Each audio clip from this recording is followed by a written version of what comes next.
Então, uma boa tarde a todos, ou um bom dia, ou uma boa noite. Hoje vamos então falarmos da Universidade de Coimbra, mas também de duas personalidades que estiveram ligadas à sua fundação. Ora, a Universidade de Coimbra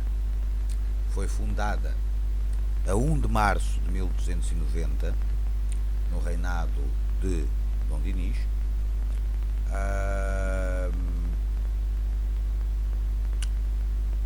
Em 1308 ela foi transferida, ainda durante o reinado de Dom Dinis, para o Paço Real da Alcáçova, onde atualmente fica a reitoria e a Faculdade de Direito. Contudo, em 1338, já no reinado de Afonso IV, ela regressou para Lisboa, aí permaneceu até 1354, quando voltou novamente para Coimbra. Em 1377 voltou novamente para Lisboa e em Lisboa se manteve até ao ano de 1537, quando foi transferida definitivamente para Coimbra por ordem do rei Dom João III. Em 1544, as faculdades instalaram-se no Paço Real, por ordem do monarca, mas só em 1597 é que a universidade adquiriu o Paço, passando então este a designar-se como o Paço das Escolas. Evidentemente, a Universidade de Coimbra teve vários estatutos ao longo dos séculos. O seu primeiro estatuto data de 1309, o seu segundo estatuto é do ano de 1431, quando reinava Dom João I, onde se deixam disposições sobre que tipo de frequência os estudantes podiam ter, que tipo de exames se podiam fazer, que tipo de graus é que a universidade podia conceder, qual era o traje que se podia usar, mas ao mesmo tempo quais eram as propinas que tinham que ser pagas pelos estudantes. Exatamente desde o início do século XV que se pagam propinas na universidade. Entretanto, é no reinado de Dom Manuel I, em 1503, que a universidade recebe os seus terceiros estatutos, desta vez com clarificações sobre a função do reitor, novas disciplinas, qual era o salário que se devia pagar aos mestres, quais eram as provas académicas e a cerimónia que se podia fazer no ato solene de atribuição do doutoramento, e desde o rei Dom Manuel I, todos os monarcas de Portugal foram protetores da universidade, podendo nomear professores e emitir estatutos para a universidade. Evidentemente que já antes, no reinado de Dom João II, a universidade tinha tido um papel importante na questão da gestão do Estado, e foi durante o tempo de Dom João II que se estabeleceu uma preponderância de estudos jurídicos em Portugal, e estes indivíduos que estudavam direito foram depois amplamente usados durante o reinado de Dom João II, mas também dos seus sucessores, como quadros ao serviço do Estado português. Em 1559 foram feitos os quartos estatutos, onde se determinava que o reitor fosse eleito, mas estes quartos estatutos praticamente nunca chegaram a entrar de facto em vigor, até que em 1591, durante o reinado do rei Filipe I, vieram então os novos estatutos, e em que se determinava que a universidade passava a indicar 3 nomes para o cargo de reitor, e um dos nomes era escolhido pelo rei. Mais tarde, durante o reinado de Dom João V, estamos a falar da primeira metade do século XVIII, foi criada a Biblioteca Joanina, mas também a Torre, ou a Cabra, e mais tarde, na segunda metade do século XVIII, durante o reinado de Dom José, foram retificados os novos estatutos, a 28 de junho de 1762, os chamados Estatutos Pombalinos, que marcam uma reforma profunda na universidade, e estes estatutos refletem também um grande interesse pelas ciências da natureza e pelas ciências de rigor, nomeadamente a matemática, que não estavam ainda bem incorporadas no nosso ensino universitário. Ao mesmo tempo, mais tarde, durante o liberalismo, em 1836, deu-se a fusão da Faculdade de Cânones e de Leis com a Faculdade de Direito, o que contribuiu também para a construção de um novo aparelho legal do regime liberal, porque todos os indivíduos que construíram o Estado liberal estudaram na Universidade de Coimbra. Por fim, em 1911, depois da queda da monarquia, a Universidade também recebeu novos estatutos,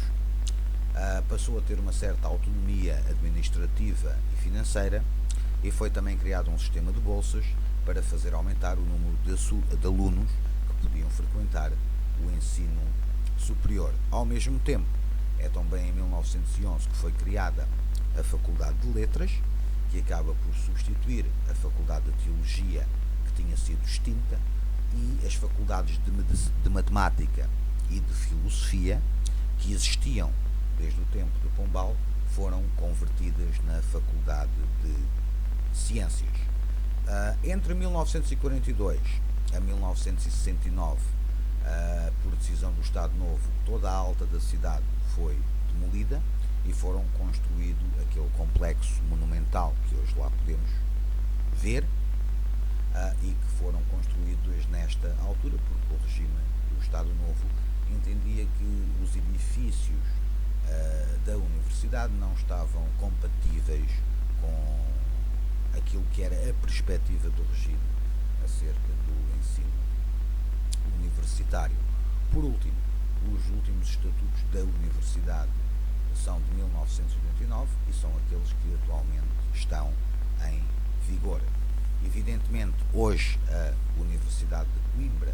tem 8 faculdades, ou seja, Letras, Direito, Medicina, Ciências e Tecnologia, Farmácia, Economia, Psicologia, Ciências da Educação e Ciências do Desporto e Educação Física. Como sabem, existem 3 polos universitários em Coimbra, aquela zona antiga na alta da cidade, o polo 2 e depois o polo 3, que foi criado perto dos hospitais da Universidade de Coimbra. A Universidade de Coimbra foi de facto uma das mais importantes instituições que contribuiu para o alargamento da cultura em Portugal. Durante vários séculos foi da universidade que saíram os funcionários públicos, os administradores, ou seja, tudo o que foi funcionário público ao longo da nossa longa história, saíram formados pela Universidade de Coimbra. Atualmente isso não se verifica, porque depois da República houve outras universidades que foram sendo criadas no Porto, em Lisboa, em Évora, em outros locais, mas até à República era a Universidade de Coimbra que formava todos e quaisquer funcionários, professores, administradores eram formados na Universidade de Coimbra. Evidentemente que isso deu grande poder à universidade, mas também a tornou muitas vezes alvo de influências políticas e muitas vezes as nomeações de reitores ou de professores, etc., também evidentemente que tinham uma causa política associada. Mas isto para dizer que a Universidade de Coimbra, apesar de não ter já a predominância que teve no passado, continua a ser um dos mais importantes estabelecimentos de ensino do país e com grande reconhecimento a nível internacional, e esperemos que continue por muitos e bons anos. Ora, isto era o que eu tinha a dizer acerca da Universidade de Coimbra, numa vertente muito mais acelerada, vamos dizer assim. Agora vamos falar um pouco acerca do rei Dom Dinis, que esteve evidentemente ligado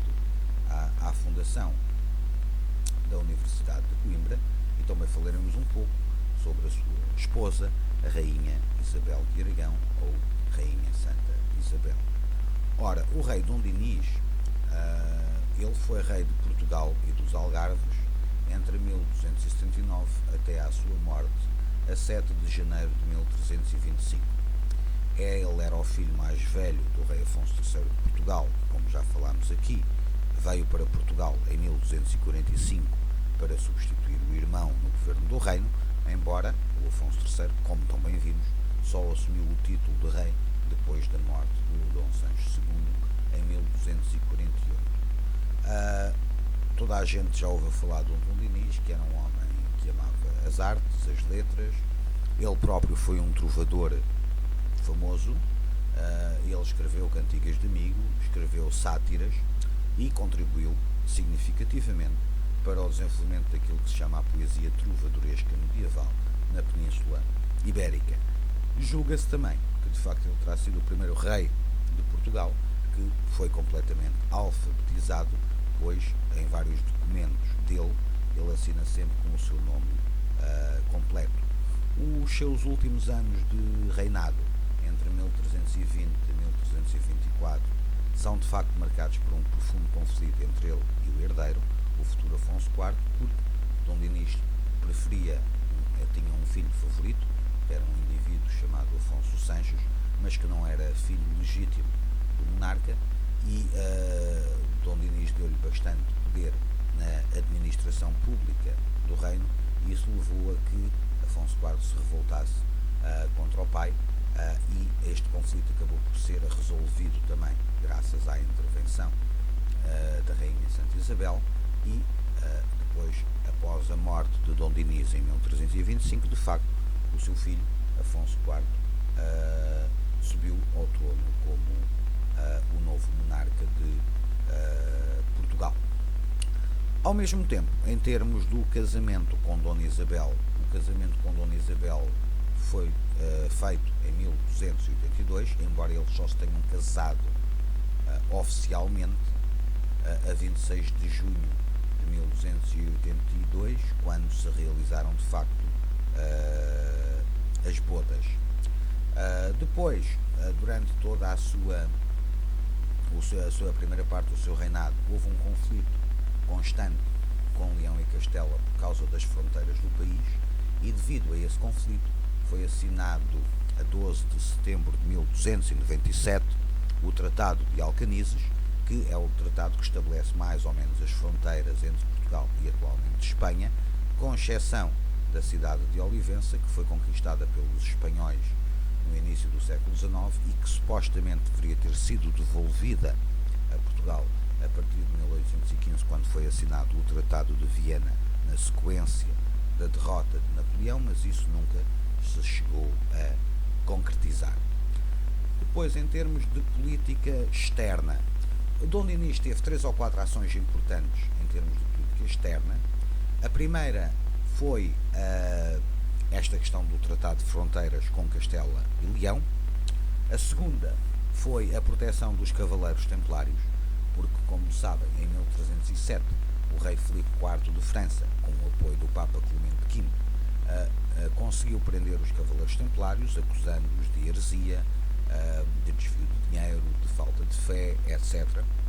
Os Templários foram oficialmente extintos pouco depois,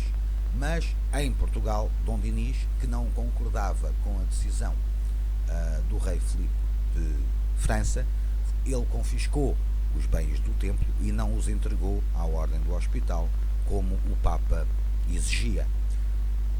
Estas negociações demoraram alguns anos, mas em 1319 o rei Dom Dinis, também com influência da rainha Santa Isabel, que também mandou várias cartas ao Papa, porque a Casa de Aragão, ou o Reino de Aragão, era consideravelmente um reino com mais importância política do que o Reino de Portugal, Dom Dinis conseguiu que o Papa João XXII, por uma bula, criasse a Ordem de Cristo em 1319 e o património da Ordem do Templo foi entregue à Ordem de Cristo, que ficou sediada em Castro Marim, mas pouco depois eles passaram para Tomar, que se tornou a sede da Ordem, e ao mesmo tempo também houve muitos Cavaleiros Templários que entraram na Ordem de Cristo, ou seja, Dom Dinis criou de facto a Ordem de Cristo para salvar os templários portugueses, ao mesmo tempo para ter uma ordem ao seu serviço, que depois, como sabemos, vai ser fundamental no arranque das descobertas portuguesas pela sua riqueza, e porque não nos podemos esquecer que grande parte dos capitães e navegadores do Infante Dom Henrique eram membros da Ordem de Cristo. Ao mesmo tempo, em termos de diplomacia, na Península Ibérica, em 1304-5, o Dom Dinis foi o árbitro de um conflito também de fronteira entre o Reino de Leão e Castela e o Reino de Aragão, em que ajudou também a definir a fronteira entre os dois reinos. Novamente também aqui a Rainha Santa Isabel teve um papel importantíssimo, porque o seu irmão mais novo, o rei Jaime II de Aragão, era o novo monarca. Em termos internos, o reinado de Dom Dinis não é um reinado assim tão pacífico. Ele começou o seu reinado com um grave conflito com o seu irmão mais novo, o infante Dom Afonso, porque quem apoiava Dom Afonso entendia que Dom Dinis não tinha direito a governar o reino, porque tinha nascido quando o pai ainda estava casado com a condesa Matilde da Bolonha, e não era filho legítimo do rei, embora o rei Afonso III o tivesse legitimado em 1263, embora nessa altura Dom Dinis já fosse nascido e já tinha 2 anos de idade.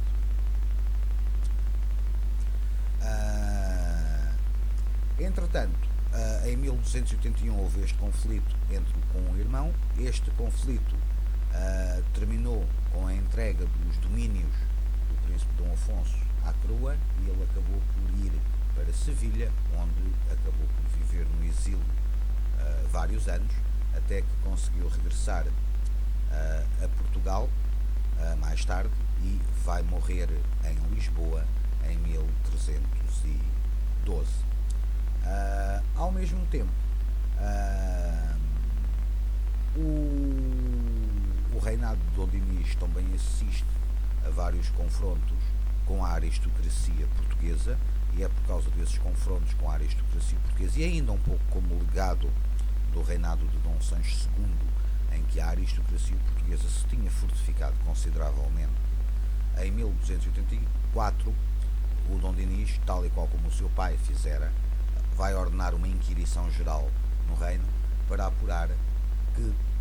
direitos, ou que terras, ou que privilégios das grandes famílias da nobreza tinham ou não direito a reclamar sobre determinado território, e se esse território ou esse direito não pertencia à coroa. Ao mesmo tempo, ele vai continuar a fazer inquirições ao longo de todo o seu reinado, em 1301, em 1303, 4, em 1307, 11. Ao mesmo tempo,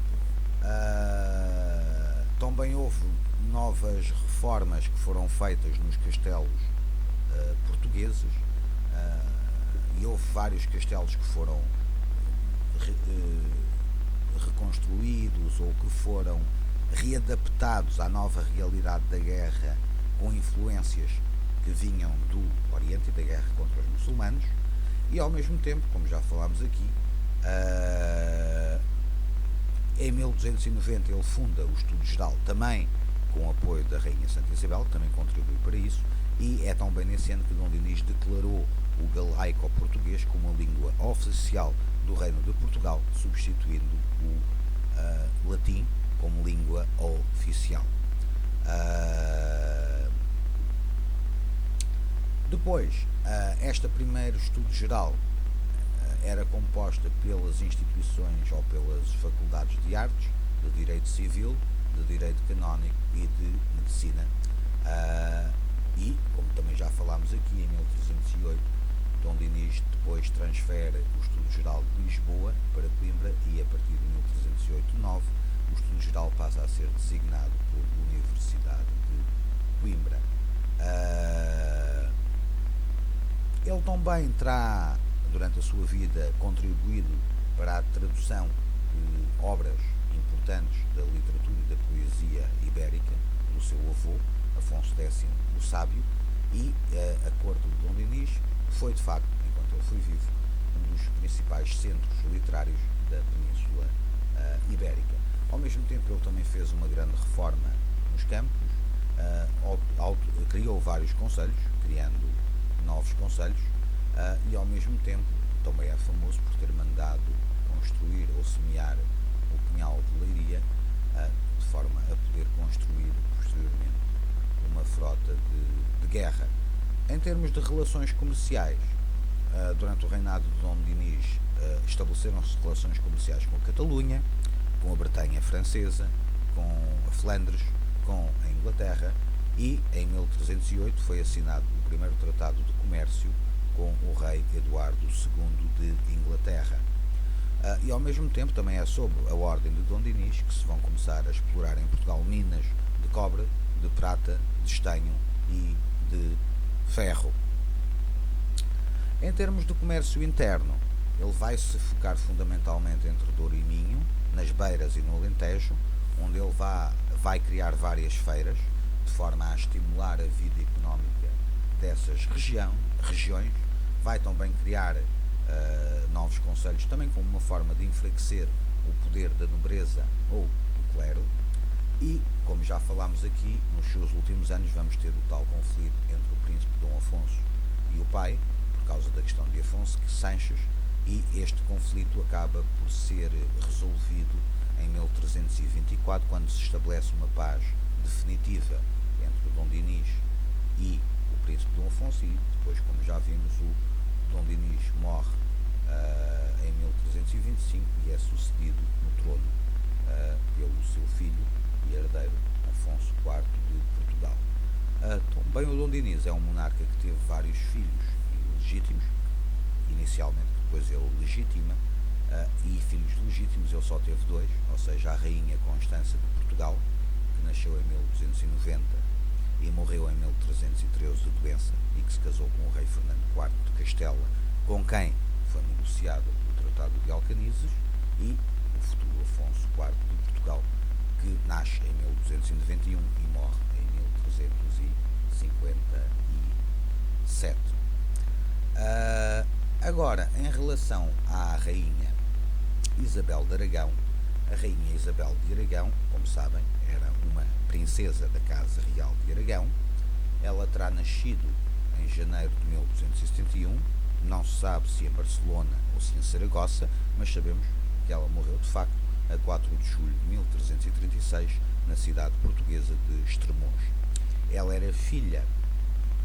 do rei Pedro III de Aragão e da rainha Constança de Hohenstaufen, que era descendente da família imperial alemã dos Staufens, que tinham governado a Sicília. Ela teve 5 irmãos, 3 dos quais foram reis, o Afonso III e o Jaime II, que foram reis de Aragão, e um terceiro irmão, que foi o rei Frederico II da Sicília. Ao mesmo tempo, ela era também sobrinha neta da rainha Santa Isabel da Hungria e teve uma forte influência ao longo de toda a sua vida na manutenção da aliança entre Portugal e o Reino de Aragão, e ela também durante toda a sua vida serviu como mediadora de vários conflitos que surgiram na sua família, seja em Portugal, seja em Aragão. Logo assim que ela se casou com Portugal, com Dom Dinis de Portugal, ela ajudou a resolver o conflito entre o Dom Dinis e o seu irmão Afonso de Portugal, senhor de Porto Alegre. Ao mesmo tempo, ela também esteve envolvida na fundação da Universidade de Coimbra, porque também exerceu a sua influência junto do papado, porque a monarquia de Aragão tinha muito mais influência e muito mais poder na Europa do que o Reino de Portugal. E o seu avô, o grande rei Jaime o Conquistador, era um dos monarcas mais importantes da Europa, extremamente apreciado pelo Papa, porque ele conduziu de facto uma grande guerra de reconquista que conquistou grande parte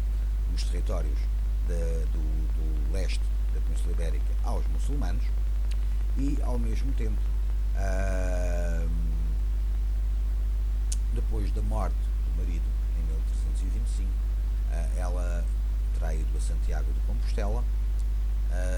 fazer uma peregrinação, e depois, quando regressou, estabeleceu-se no paço que ela erguera junto ao convento de Santa Clara a Velha, que ela própria ajudara a refundar e foi, durante toda a sua vida, a sua protetora.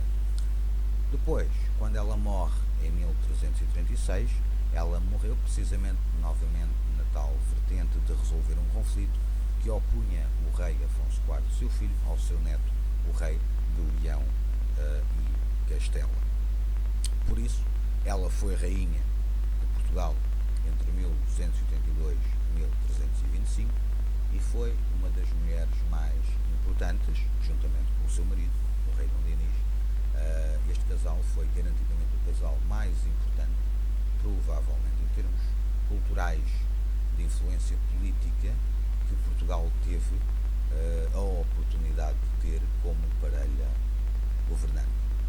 E então é tudo o que eu hoje tinha para dizer. Espero que fiquem bem e até uma próxima ocasião. Obrigado.